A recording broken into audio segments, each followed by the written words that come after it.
சீமான் கலந்து கொண்ட நிகழ்ச்சியில் புதுச்சேரியினுடைய தமிழ்தாய் வாழ்த்து ஒளிபரப்பப்பட்டு நிகழ்ச்சி நடந்திருக்கிறது அப்படிங்கிறது தான். இல்ல நீங்க பாண்டிச்சேரிக்கு அதிபர் ஆகிட்டு அதை போட்டுக்கீங்க, யாரும் உங்ககிட்ட எந்த மாற்று கருத்தும் சொல்ல போறதில்லை. நீங்களே அதிபராகி எனக்கென ஒரு நாடு, எனக்கென ஒரு கொடி ஏதாச்சும் பண்ணா பிரச்சனை இல்லை. நிகழ்ச்சி ஏற்பாட்டாளர்களுக்கு இதுல உடன்பாடு இருக்கிறதா அப்படிங்கிறத பப்பாசி தெளிவுபடுத்தணும் அப்படிங்கிறது தான் பார்க்க வேண்டியது. திராவிட மொழி குடும்பங்களை சாவடிக்கிறதுக்கு இவர் மோடி அரசாங்கமும் RSS வேலை பார்க்குது. நடிச்சுட்டு முடிச்சுட்டு நீங்க கிளம்பிடுங்கன்னு தான் சொல்லி கூப்பிட்டு வந்திருப்பாங்க. எவ்வளவு பேமெண்ட் பேசினாங்க அதெல்லாம் நமக்கு தெரியலனாலும் விஜயும் பனையூர்ல கதவை அடைச்சவரு வெளியே வர மாட்டேங்கிறார்.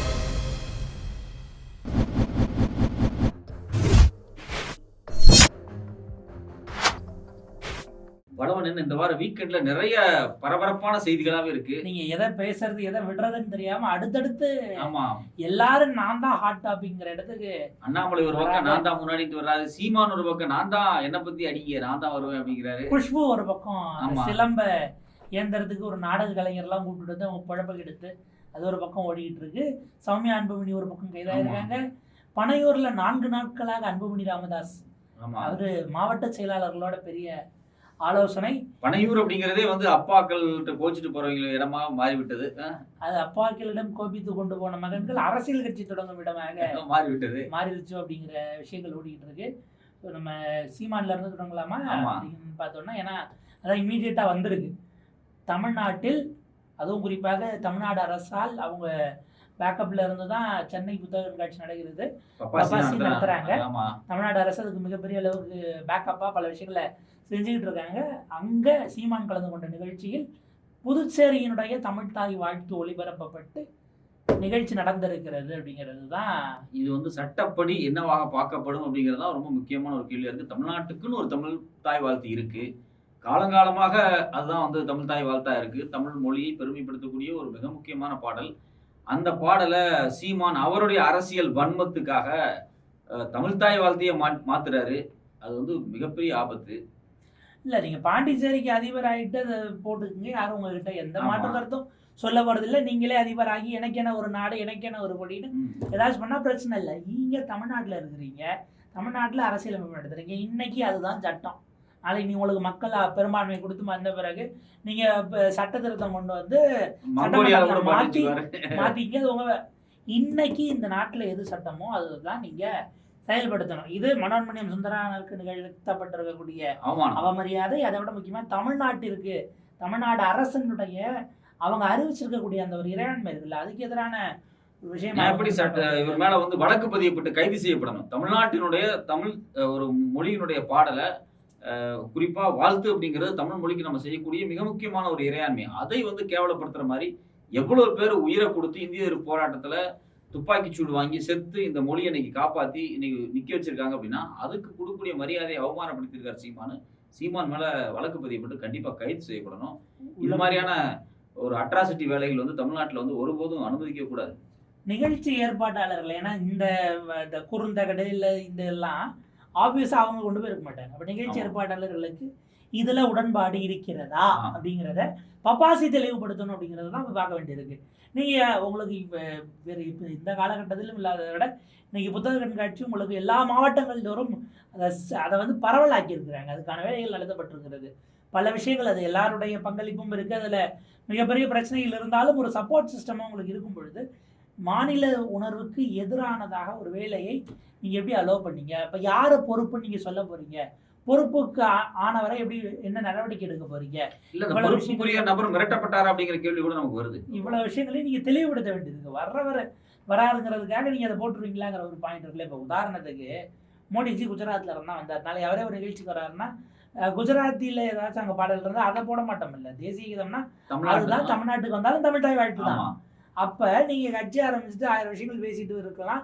ஆனா அந்த இடத்துல இதை கொண்டு வரீங்க இல்லையா, அது மிக மிக மிக அந்த அந்த தன்மையே ஒன்று பப்பாசிக்கான பொறுப்பு, இன்னொன்று இவர் மீதான சட்ட நடவடிக்கை அப்படிங்கிறத இம்மீடியட்டா உடனடியாக உறுதிப்படுத்தணும் அப்படிங்கிற விஷயம் இருக்கு. ஏன்னா இது நீங்க திரும்ப திரும்ப விட விட விட அது என்னவாகும் அப்படின்னா என்ன பண்ணிட போறாங்க அப்படிங்கிற அளவுக்கு இதை ஒரு அரசு கட்சியில் வரைக்கும் நீங்க இந்த மாதிரி பண்ணீங்கன்னா எப்படி ஏற்றுக்க முடியுங்கிற ஒரு பாயிண்ட் இருக்கு இல்ல. இது உண்மையிலே தமிழ் மொழியை அவமானப்படுத்தி இருக்கிறார். உண்மையிலே தமிழ் தாய் வாழ்த்தையும் மனோன்மணி சுந்தரனாரையும் மிக மோசமாக அவமானப்படுத்தியிருக்கக்கூடிய சீமான் மேல கண்டிப்பா வழக்கு பதியப்படணும். கண்டிப்பா. ஏன்னா ஆளுநர் இது பண்ணும்போது எந்த அளவுக்கு ஒரு கொந்தளிப்பு இருந்ததோ அதுதான் இந்த மண்ணினுடைய உணர்வு. அது ஆர்.என். ரவியா இருந்தாலும் சரி, அது சீமானா இருந்தாலும் சரி, எந்த ஆர்எஸ்எஸ் காரங்களா இருந்தாலும் சரி, இந்த மொழியையும் அவமதிக்க நினைத்தால் கண்டிப்பாக அவர்களை வந்து விட்டு வைக்க முடியாது. நீங்க மன் கி பாத்ல பேசினாலும் எவ்வளவு நிதி ஒதுக்குனீங்கிறத கரெக்டா கேட்கிற மண்ணு தான் மன் கி பாத்ல அவர் வந்து அப்படியே கொதிச்சாரு மோடி. என்ன சொன்னாரு அவரு? அப்படி வந்து உலகத்தின் மூத்த மொழி தமிழ், ஒவ்வொரு இந்தியனும் பெருமைப்படணும் அப்படின்னாரு. ஆனா தமிழ் மொழிக்கு வெறும் 75 கோடி, அதாவது 74 கோடி சில்லறை ஒதுக்கி இருக்காரு. ஆனா சமஸ்கிருதத்துக்கு 1480 கோடி ஒதுக்கி இருக்காரு. அதாவது இந்த நம்ம தமிழ்ல டயலாக் வருமே, பேரை வச்சே சோறு வச்சே அப்படிங்கிற மாதிரி, போற இடத்துல நான் குரல் சொல்றேன், அதை சொல்றேன், இதை சொல்றேன்னு புகழ்ந்து பேசிட்டு, ஆனா தமிழ் மொழிக்கு ஃபண்ட் ஒதுக்குறது கிடையாது. தமிழ் மொழிக்கு மட்டும் கிடையாது, தமிழ், மலையாளம், கன்னடம், தெலுங்குங்கிற தென்னிந்திய மொழிகளுக்கு எதுக்குமே உரிய நிதியை ஒதுக்குறது கிடையாது. திராவிட மொழி குடும்பம், திராவிட மொழி குடும்பங்களை சாவடிக்கிறதுக்கு இவர் வந்து மோடி அரசாங்கமோ ஆர்எஸ்எஸ் வேலை பார்க்குது. ஆனா மேடையில மட்டும் போய் திருக்குறள் சொல்றது, மேடையில மட்டும் போய் உலகத்தின் பொதுமொழி பெரிய மொழின்னு கடைசி மன் கி பாத் நிகழ்ச்சியில அவர் 3 நாளைக்கு முன்னாடி பேசியிருக்காரு.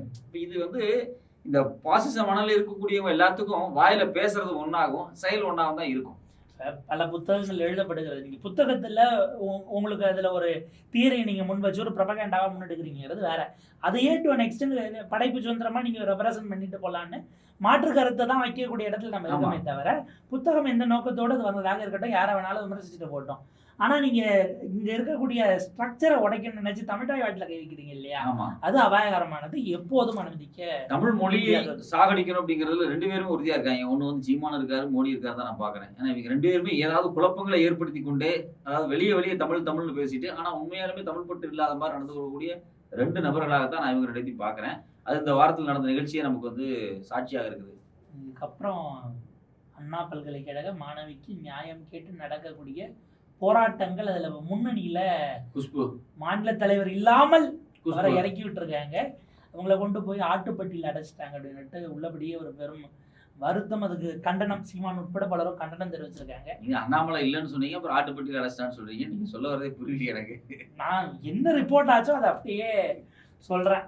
அது தலைவர் இல்லாத குறையை தீர்ப்பதற்காக ஆட்டுப்பட்டியில் அடைத்திருக்கிறார்கள். இல்ல, அவர் ஆடோடு தான் அறிமுகமானார். தமிழ்நாட்டு மக்களை பொறுத்த வரைக்கும் இந்த ஒரு ஆட்டுக்குட்டியோட இருக்கக்கூடிய ஒரு போட்டோ அப்படிங்கிறதும், இயேசுநாதர் காலத்துல இன்டர்நெட்லாம் இல்ல, இருக்கிறதா இவ்வளவு வைரலா அந்த போட்டோ போயிருக்குமான்னு நமக்கு தெரியாதுன்னு வச்சுக்கோங்களேன்.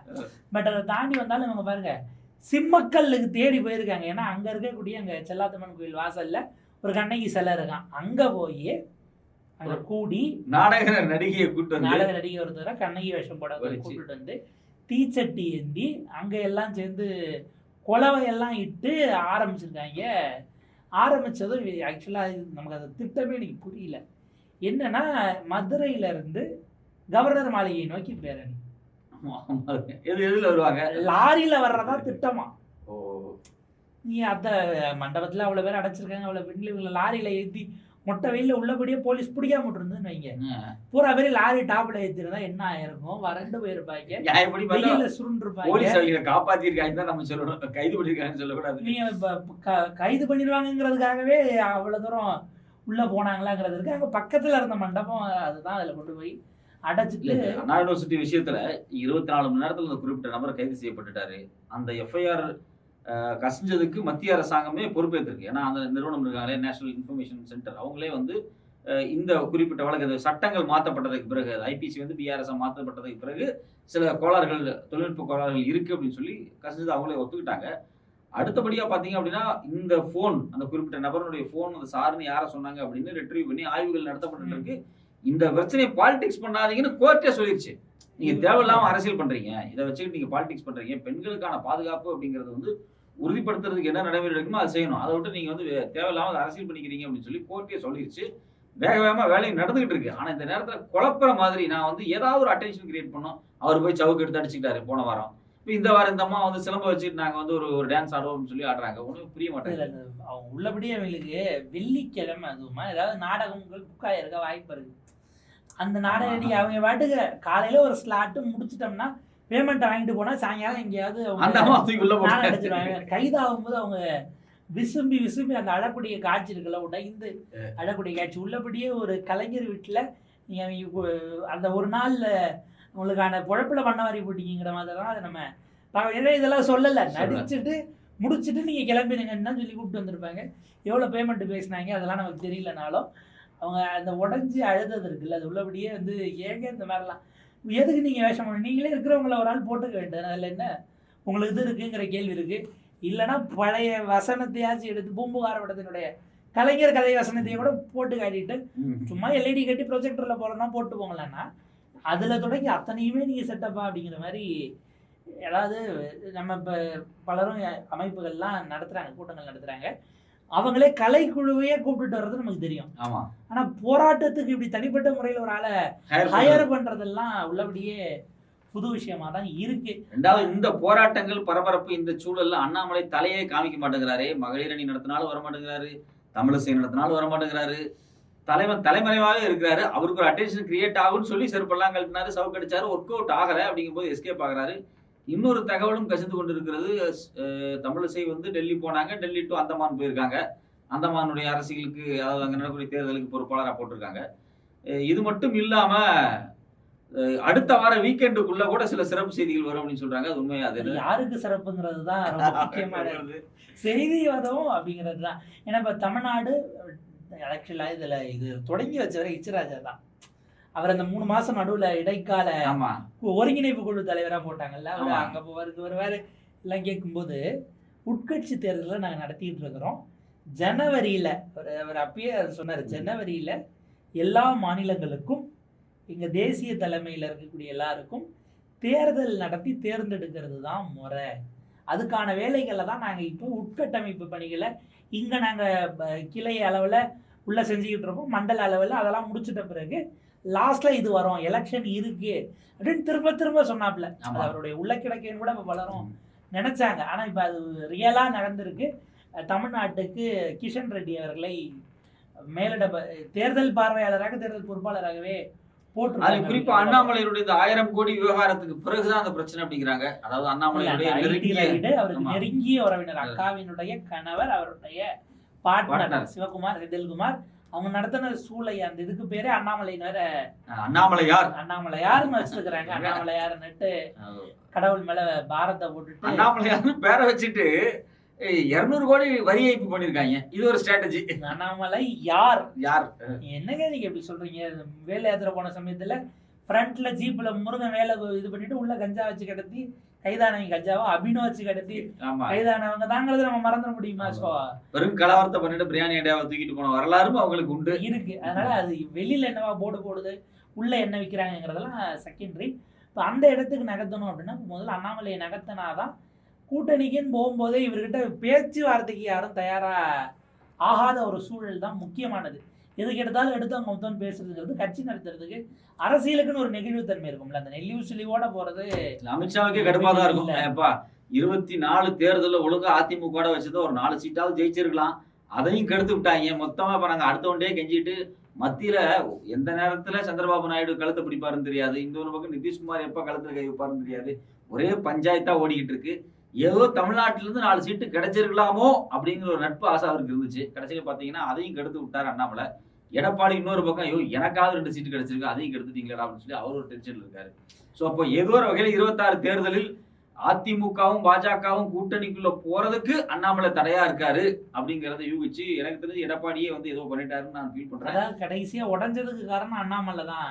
இப்ப அதிமுக வட்டாரங்கள்ல முத்து தலைவர்கள்கிட்ட பேசும்போது, குறிப்பா மேற்கு மண்டலம் சார்ந்தவர்கள்ட்ட எல்லாம் பேசும்போது சில விஷயங்களை சொல்லக்கூடியதாக ரசிக்கக்கூடிய தகவல் என்ன அப்படின்னா, பிஜேபி மேலிடத்தோடு நாங்கள் பேச்சுவார்த்தையில் தான் இருக்கோம், அது கூட்டணி சார்ந்ததானா கிடையாது, ஆன்டிடிஎம்கேங்கிற வகையில் சில பேச்சுவார்த்தைகள் தொடர்ந்து நடந்துகிட்டு இருக்கு, கூட்டணியாக பரிணமிக்குமாங்கிறத காலம்தான் முடிவு செய்யும், ஆனால் சில டீட்டெயில்ஸ் எல்லாம் நாங்கள் கொடுக்கல் வாங்கல இருக்கோம் அப்படிங்கிற மாதிரி தான் சொல்கிறாங்க. எங்களுக்கு அண்ணாமலையை தவிர அந்த கட்சியில் வேற எதுவும் பிரச்சனை இல்லைங்கிற இடத்துக்கு தான் வராங்க. எடப்பாடி எப்படி கன்வின்ஸ் பண்ண போறாங்க, இல்லைன்னா எடப்பாடி இல்லாத அதிமுக ரெட்டையிலையோட உருவாகுமா, இதெல்லாம் வேற டிபேட்டு.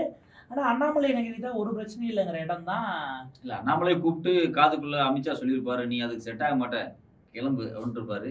அவர் நான் எதுக்கு செட் ஆக மாட்டேன்னு சொல்லுங்க அப்படின்னு கேட்டிருப்பாரு. இல்ல இப்ப என்னன்னா லண்டன் போயிட்டு வந்து 3 முறை அமித்ஷாவை சந்திக்க நேரம் கேட்டு அண்ணாமலைக்கு அவர் கொடுக்கல அப்படிங்கிற செய்தியும் வந்துகிட்டு இருக்குங்கிறத பாக்குறோம்.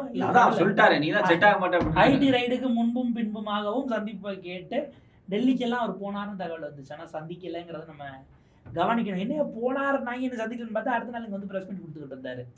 அப்போ ஆக மொத்தம் பார்க்க கூட விருப்பம் இல்லை அப்படிங்கிற இடத்துக்கு நகர்ந்துட்டாங்களா? ஏன்னா இப்போ மகாராஷ்டிராலாம் சிஎம் முடிவு பண்ணியாச்சு, போயிருச்சு, வந்துருச்சு, எல்லாம் முடிஞ்சு. இதுக்கப்புறம் இவங்களுக்குன்னா அடுத்த எலெக்ஷன் டெல்லி தான், அது பிப்ரவரி தான். இமீடியட்டாலாம் அவங்களுக்கு அங்கே ஒரு வேலை இங்கே பெருசாக இருக்குன்னு நம்ம சொல்லிட முடியாது. ஏங்க தமிழிசை போய் நட்டாவை பார்த்துட்டு வராங்க, இவர்கிட்ட ஆசீர்வாதம் வாங்க போகிறாங்கன்னா அண்ணாமலைக்கு கொடுக்கலன்னா அது ஒரு கேள்வியை எழுதுங்க. அப்போ அந்த இடம் நகருது. அப்படி வந்தால் அடுத்தது கொஞ்சம் மூத்தவர்களாக அரசியல், எனக்கு தெரிஞ்சு இதனாலதான் குஷ்பு தன்னை ஃபோக்கஸ் பண்ணி ஒரு போராட்டத்தை பண்றாங்களோ அப்படின்னு ஒரு கேள்வியும் வருது. ஒரு வாய்ப்பு இருக்கு. மேபி ஒரு வாய்ப்பு இருக்குன்னா நம்மளும் ஏன் அதை பயன்படுத்திக்க கூடாது? கடந்த காலங்களில் அவங்க வந்து இது மாதிரியான வாய்ப்பை வந்து திமுக, அதிமுக, காங்கிரஸ் அப்படி ஒரு பயணத்தை அவங்க பண்றதுக்கான பல முயற்சிகளை பண்ணி இப்போ தொடர்ச்சியா வந்திருக்காங்களே. அதனால அவங்களுக்கும் பாத்தீங்கன்னா இந்த அண்ணாமலை நீக்க போறாரு அப்படிங்கிறது அவங்களுக்கு தெரிஞ்சிருக்கும். அதுக்கு பிறகு நமக்கு ஏதாவது ஒரு வாய்ப்பு, வானதியா இல்ல நயினாரா இல்ல வந்து தமிழிசையா இல்ல நானா அப்படின்னு அவங்களுக்குள்ள ஒரு ஆசை வந்திருக்கும். அதுல வந்து தமிழிசை அந்தமான் போயிட்டாங்க. ஸோ இப்போ வந்து நயினாரா இல்ல வானதியா அப்படின்னு பார்க்கும்போது கூட குஷ்புக்கும் ஒரு ஆசை வந்திருக்கும். நானும் ஒருத்தி இருக்கேன், மற்ற கட்சியிலிருந்து வந்திருக்கேன், எனக்கு எதாவது பார்த்து கொடுங்க அப்படிங்கிறாங்க. இன்னும் நம்ம இன்னொரு அக்கா சைலண்டா இருக்காங்க. அவங்க வந்து காங்கிரஸ்ல இருந்து எம்பியாவே உடைச்சிட்டு வந்தவங்க. அவங்க இருந்து சட்டமன்ற கொறடாவா இருந்தாங்க நினைக்கிறேன். அதையும் வேண்டான்னு எழுதி கொடுத்துட்டு ராஜினாமா பண்ணிட்டு வந்தாங்க. குறைஞ்சபட்சம் அந்த விளவங்கோட இடைத்தேர்தல் கொடுத்துருக்கலாம், போச்சு, இல்ல முடிஞ்சுது. அட்லீஸ்ட் அவங்க எதிர்பார்த்தது கன்னியாகுமரியில நார்வேயில் நமக்கு சீட்டு கொடுத்தாங்கன்னா பொன்னாருக்கு கொடுத்தாச்சு. அவர் கிட்டத்தட்ட 75 வயசு வரப்போதுமா. இது அவருக்கு கிட்டத்தட்ட கடைசி தேர்தல். அதுக்கப்புறம் அவர் நாங்கள் அந்த மாதர்ஸ் மண்டலா அதில் கொண்டு போய் போட்டு அவர் வயசானவர் ஆதரவு கொடுக்குன்னு வச்சிருவோம். இல்லை கவர்னர் பதவி கொடுக்க வாய்ப்பு இருக்கா? ஏற்கனவே 3 பேருக்கு கொடுத்தாச்சு தமிழ்நாட்டில் இருக்கிறதுல. ஒரு அம்மா ரிசைன்மெண்ட் ரிட்டர்ன் வந்தெல்லாம் தமிழ்நாடு கோட்டான்லாம் நம்ம கேட்க முடியாது. மேபி பட் பொன்னாருக்கு இது ஒரு நிறைவு வாய்ப்பாக இருக்கும்னு அவருக்கு கொடுத்துட்டாங்க. சரி ரைட்டா, வேற ஏதாவது உள்ளுக்குள்ள பொறுப்பு கொடுப்பாங்க, கட்சியில பொறுப்பு கொடுப்பாங்க, எதையும் காணாம். மேடையிலே கேட்டுருச்சு அந்தம்மா.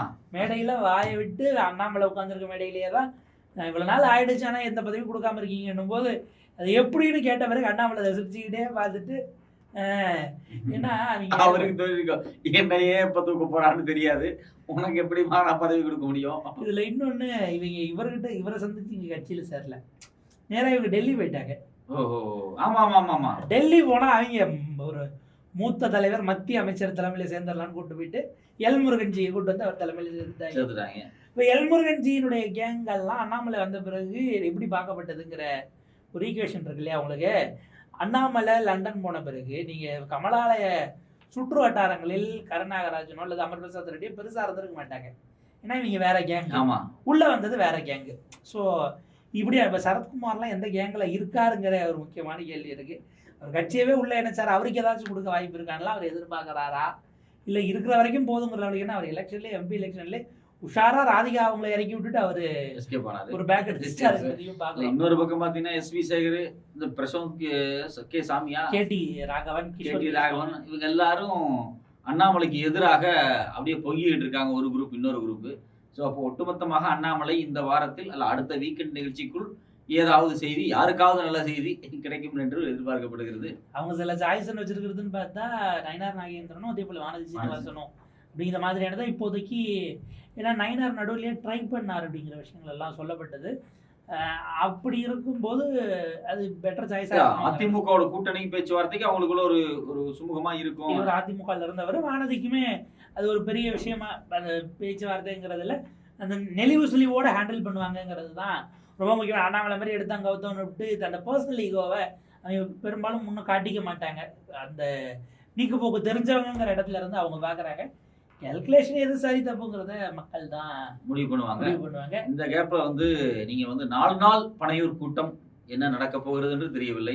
ஏற்கனவே விஜயும் பனையூர்ல கதவை அடைச்சவர் வெளியே வர மாட்டேங்கிறாரு, வீட்டுக்குள்ளேயே இருந்து போட்டோ போட்டு எல்லாத்துக்கும் வாழ்த்து போட்டுட்டு இருக்காரு, பாராட்டு போட்டுட்டு இருக்காரு, தவிர கதவை திறக்க மாட்டேங்கிறாரு. இதுல நமக்கு ஒரே ஒரு சந்தேகம் தாங்க. அது என்னன்னா, நம்ம சில இடத்துலலாம் நீங்க பாத்தீங்கன்னா சில அரசியல் கட்சி இடத்துலாம் போனீங்கன்னா பர்மனண்டா ஃப்ரேம் அடிச்சு போட்டோ மாட்டிருக்கும், அங்கே தான் இருக்கும். ஆமா, அது எப்பயுமே அந்த போட்டோ அங்கதான் இருக்கும்ன்றதுனால நீங்க போறவங்க முன்னாடி நின்று ஏதோ பூவை போடுறது.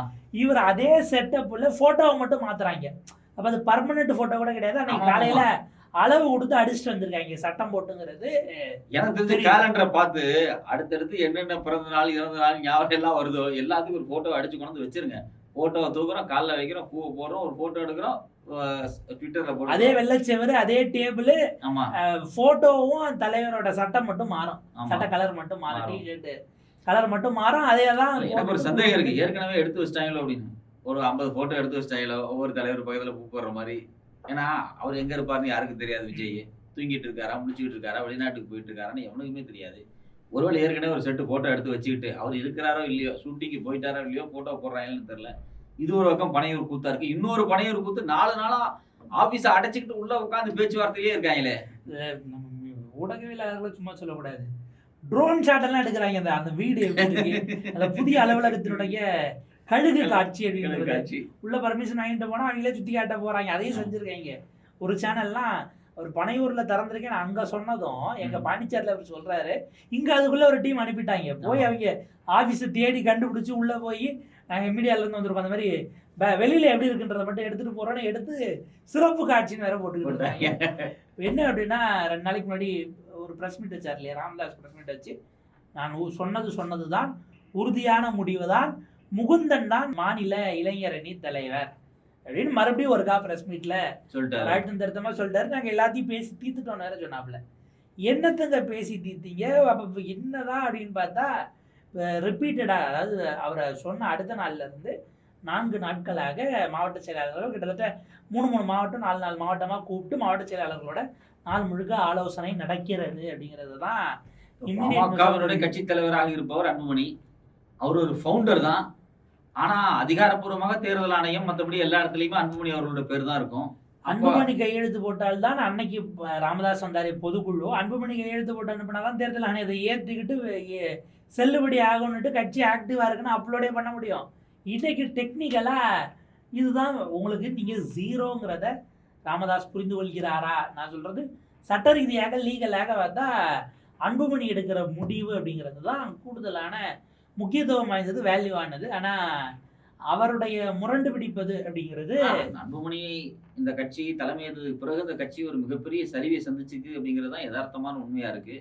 பட் அதெல்லாம் புரிஞ்சுக்கிட்டு தான் ஏதோ ஒரு வகையில் அதிமுக கூடவாது குறைஞ்சபட்சம் கூட்டணிக்கு போடலான்னு தான் அவர் கடந்த தேர்தல இருந்தே புலம்பிட்டு இருக்காரு ராமதாஸ். இல்ல 2011 இருந்தே இந்த சரிவு இருக்கலாம். 2011 ஆக்டிவா இருந்து இவங்க போய் திமுகவோடு கூட்டணி வைத்து தேமுதிக அந்த பக்கம் போய் அவங்க ஜெயிச்சாங்க. எதிர்கட்சியாக கூட வர முடியாத சூழல் திமுகவே வந்துச்சுங்கிறத பார்த்தோம்ல. அந்த 11 to 16 பீரியட் யார் இருந்தாங்கிற கேள்வி இருக்குல்ல. அதனால ஒரு சேஞ்ச் வரும்னு தம்பிட்ட கொடுத்தா அது இன்னும் ரொம்ப சேஞ்ச் ஆகி போய் நீங்க கிட்டத்தட்ட அவங்களுக்கு அந்த ஒரு 10 ஆண்டுகள்ங்கிறது ஒன்றும் இல்லாம இப்பதான் 5 எம்எல்ஏக்கள் திரும்ப ஜெயிச்சு வந்திருக்காங்க. அதுவும் முடிய போகுது. அப்ப இந்த 5 எம்எல்ஏக்கள்ங்கிறது பிஜேபினால வரல, அதிமுகனால தான் வந்துச்சுன்னு மூத்த மருத்துவருக்கு தெரியுது. அவரு திரும்ப எப்பா பிஜேபி வானாய்யான்னா கேஸ் என் மேல இருக்குப்பா, நீங்க வேற சொல்லியாதீங்கிற மாதிரி சொன்னாங்கல்ல. என்ன தெரியல. ஆனா இதுல முக்கியமான விஷயம் என்ன அப்படின்னா, சமூக நீதி பெரியார் திருப்பி சொல்லுறேன். ஆனால் நம்ம கவனிக்க வேண்டிய விஷயம்னா, எந்தெந்த கட்சிகள் சமூக நீதியை கைவிடுதோ அந்த கட்சி வந்து தமிழ்நாட்டில் நிலைபெறாமல் இல்லாமல் போய்விடும். சமூக நீதி, திராவிட கொள்கை, பெரியார் இதை கைவிடக்கூடிய எந்த கட்சியுமே தமிழ்நாட்டில் நிலைக்க முடியாது. சாதிய முரண்பாடை மேல பேசி வளர்த்து ஒரு கட்சி நடத்தி ஆட்சியை பிடிச்சிடலாம்னு நினைக்கக்கூடிய எந்த நபருமே ஆட்சியை பிடிக்க முடியாது. அப்படிங்கிறதுக்கு பாமக வந்து ஒரு மிகச்சிறந்த எடுத்துக்காட்டு. 2வது அந்த கட்சிக்குள்ளேயும் ஒரு ஒற்றுமை இருக்காது அப்படிங்கிறது தான் வெட்ட வெளிச்சமா நமக்கு தெரிஞ்சிருக்கு. 3வது பெரிய கட்சியாக இருந்து இன்னைக்கு எங்க வந்திருக்கீங்க அப்படிங்கிறது உள்ளபடியே கற்றுக்கொள்ள வேண்டிய ஒரு பாடம். சாதிய கட்சிகளுக்கு இது பெரியார் மண் அப்படின்னு திரும்பியும் ஒரு அறிவுரையை இந்த மண் சொல்லியிருக்கு. நீங்க என்ன மாதிரியான உங்களுடைய கட்டமைப்பை எடுத்துட்டு போறீங்கிறது மிக முக்கியமானது. நடுவில் அந்த தலித் அல்லாத ஒரு கூட்டமைப்பெல்லாம் உள்ளபடியே பெரிய அளவுக்கு இங்க ஒரு கொந்தளிப்பை ஏற்படுத்துவதற்கான வேலைகளாகத்தான் பார்க்கப்பட்டது. பட் அதை தாண்டி இன்னைக்கு வந்திருக்காங்க. மாவட்ட செயலாளர்கள்லாம் கூப்பிட்டு அன்புமணி பேசுறாருன்னும் போது வரக்கூடிய செய்திகள், கட்சியிலிருந்து விரைவில் முழு கட்டுப்பாட்டில் அவர் எடுக்க போகிறார், அதுக்கான வாய்ப்புகள், அதுக்கான சாதக பாதகங்கள்ல டிஸ்கஷன்ஸ் போகுது அப்படிங்கிற மாதிரியான செய்திகள். பனையூர்ல என்ன நடக்கிறது என்பதை ஊடகங்கள் கவனிக்கிறதோ இல்லையோ தைலாபுரம் கவனித்துக் கொண்டேதான் இருக்கிறது. அப்படி ஒரு பார்வை பார்த்துக்கிட்டே தான். திரும்பிட்டாரே மண்மணி பக்கத்துல இருக்கும்போது பார்க்க மாட்டாரு. ஏன் வெளியில போன பிறகு பக்கத்து ரூம்ல இருந்துட்டு பையன் போன் பேசி வீடியோ எடுத்தது பரவாயில்லையா? கையில அக்னி செட்டி டேட்டு தெரிய, அதெல்லாம் ஒரு இனிமையான காலங்கள். 45 ஆண்டு கால கனவு நடந்துருச்சுன்னுட்டு. அதனாலதான் அவங்க என்ன முடிவு பண்ணிட்டாங்க, எப்படியும் 10.5ங்கிறது ஒருவேளை கொடுத்துட்டாங்கன்னா திமுக கூட போகக்கூடாது அப்படின்னு பிஜேபி சொல்லுது அப்படின்னா என்ன பண்றதுன்னா அவங்களே இப்போ 15 ஆகிட்டாங்க பார்த்தோம்ல. ஆமா. திடீர்னு 15% கொடுங்கன்னு கேட்குறாங்க. 10.5 நீங்க எப்படி ஒரு கணக்குக்கு வந்தீங்கிற கேள்வி இருக்கு. ஆக்சுவலி தான் நீதிமன்றம் ஸ்ட்ரைக் டவுன் பண்ணுச்சு. 15 தான் என்ன டேட்டா வச்சு கேட்பீங்க? அப்ப இந்த டேட்டாவை ஏன் எடுக்கல அப்படின்ட்டு திமுகவை நாங்க மறுபடியும் அதாவது 10.5க்கு மேல ரிசர்வேஷன்ல வந்து பல டிபார்ட்மெண்ட்ல வந்து அந்த குறிப்பிட்ட சமூகத்தை சார்ந்தவங்க இருக்கிறாங்க அப்படிங்கிற தகவலை தமிழ்நாடு அரசாங்கமே வெளியிட்டாங்க. ஏற்கனவே அந்த டேட்டாவை ரிலீஸ் பண்ணதுக்கு பிறகு இவர் வந்து வேற ஒரு ஸ்ட்ராட்டஜி முன்வைக்கிறாரு 15 அப்படிங்கிறாங்க. அந்த 15ங்கிறதுக்கு நீங்க எப்படி முடிவு? நீங்க இடபிள்யூஎஸ் அவங்க ஒரு 10ன்னு எப்படி 10ன்னு வந்தாங்கன்னு இன்னைக்கு வரைக்கும் தெரியாம கொடுத்துட்டு இருக்காங்க. ஆமா. அந்த மாதிரி ஒண்ணு கேட்கறாங்க. அவங்க போராடாமலே கொடுப்பாங்கப்பா, உங்களுக்கு கொடுக்க மாட்டாங்க. இதுல ஹைலைட் என்னன்னா ராமதாஸ் அவர்கள் கட்சி ஆரம்பிக்கும் போது இங்க 20% கேட்டார்ல, மத்திய அரசு பதவியில 2% தான் ஒதுக்கீடு வன்னியர்களுக்கு கேட்போம்னு ஒரு கோஷத்தை முன் வச்சாரு. இத்தனை ஆண்டுகள்ல அவரு மகட மத்திய மந்திரி ஆகின காலகட்டத்திலையும் சரி இப்பவும் சரி அதை பத்தி வாயவே திறக்கல. மோடிஜி தான் சமூக நீதி காவலர் இருக்கிறார். ஏத்திக்கு பேசுறீங்க அவர்கிட்ட கேட்க வேண்டியதுன்னு 2% எதிராக எதுவும் பேச மாட்டார் அவரு. பொதுவாக அப்படின்ற மாதிரியாச்சும் 2% இடஒதுக்கீடு எங்களுக்கு நீங்க மத்திய அரசு பணிகளில் கொடுங்க அப்படின்னு ஒரு அழுத்தம் கொடுத்துருக்கலாம். பட் அது எதை நோக்கி நகரல அப்படிங்கிறது நம்ம பார்க்க வேண்டியிருக்கு. இது எல்லாத்தையும் அப்படியே எடப்பாடி பழனிசாமி அவர்கள் பார்த்துக்கிட்டு போராட்ட காலத்துக்கு நான் போக மாட்டேங்க, என் கட்சிக்காரங்க பார்த்துப்பாங்க அப்படின்ட்டு யார் அந்த சாருங்கிறது தொடர்பாக அவர் ஒரு 1 2 ப்ரெஸ் மீட் கொடுத்தாரு. அதுக்கு பிறகு திரும்ப அவர் சைலண்ட் மோடுக்கு போயிட்டாரு அப்படிங்கிறதையும் பார்க்க வேண்டியிருக்கு. ஸோ பல விஷயங்கள் இதுக்குள்ள ஓடுது. பல விஷயங்கள் இந்த வாரத்தினுடைய வீக்கெண்ட்ல வச்சிருக்கக்கூடிய பல கேள்விகளே அடுத்த வாரம் தொடரும் அப்படின்னு நான் நினைக்கிறேன். அடுத்த வாரமும் இது அடுத்த கட்டத்துக்கு கொண்டு போவாங்க. மேபி அங்கே நடக்கக்கூடிய எஸ்ஐடி இப்போ அடுத்தடுத்த கட்டங்களில் பல விஷயங்களை ரிவீல் பண்ணிக்கிட்டு இருக்காங்க. குறிப்பாக இன்னைக்கு பாதிக்கப்பட்ட அந்த பெண் குழந்தையிடம் பல விஷயங்களை பேசுகிறாங்க அந்த மாணவிகிட்ட. அடுத்தது இவரோடு கைது செய்யப்பட்ட ஞானசேகரனோடு தொடர்புடைய இன்னொருவரை இப்போ ட்ராக் பண்ணியிருக்காங்க, பிடிச்சிருக்காங்க. அவருக்கான ஃபார்ம் ஹவுஸ் தொடர்பான இடங்களுக்குள்ளே போகிறாங்க. இதை வந்து ஒரு வீடியோ ராக்கெட்டாகவே இவங்க சில குரூப்ஸ் எல்லாம் தொடங்கினாங்களா, அப்படி ஏதோ ஒரு விஷயங்கள் இருக்காங்கிறது போகிறாங்க. இந்த குறிப்பிட்ட நபர் தொடர்ந்து அங்கே போயிட்டு வந்ததுனால இவரால் பாதிக்கப்பட்ட மற்ற சர்வைவர்ஸை ஐடென்டிஃபை பண்ணுறதுன்னு இப்போ பல கோணங்களில் அது நகர்ந்துகிட்டு இருக்கு அப்படிங்கிறதையும் பார்க்குறோம். எவ்வளவு விரைவாக முடிக்க முடியுமோ அவ்வளோ விரைவாக ஸ்பீடி ட்ரையலுக்குள்ளே கொண்டு போனால் அது இவங்க அத்தனை பேர் செய்யக்கூடிய குற்றச்சாட்டுகளையும் தாண்டி ஸ்பீடி ட்ரையலை முடிச்சு நீங்கள் ஒரு கன்விக்ஷன் வாங்கினீங்கன்னா அது எல்லாத்துக்குமான பதிலாக இருக்கும் அப்படிங்கிறது தான் நம்ம பார்க்க வேண்டியிருக்கு.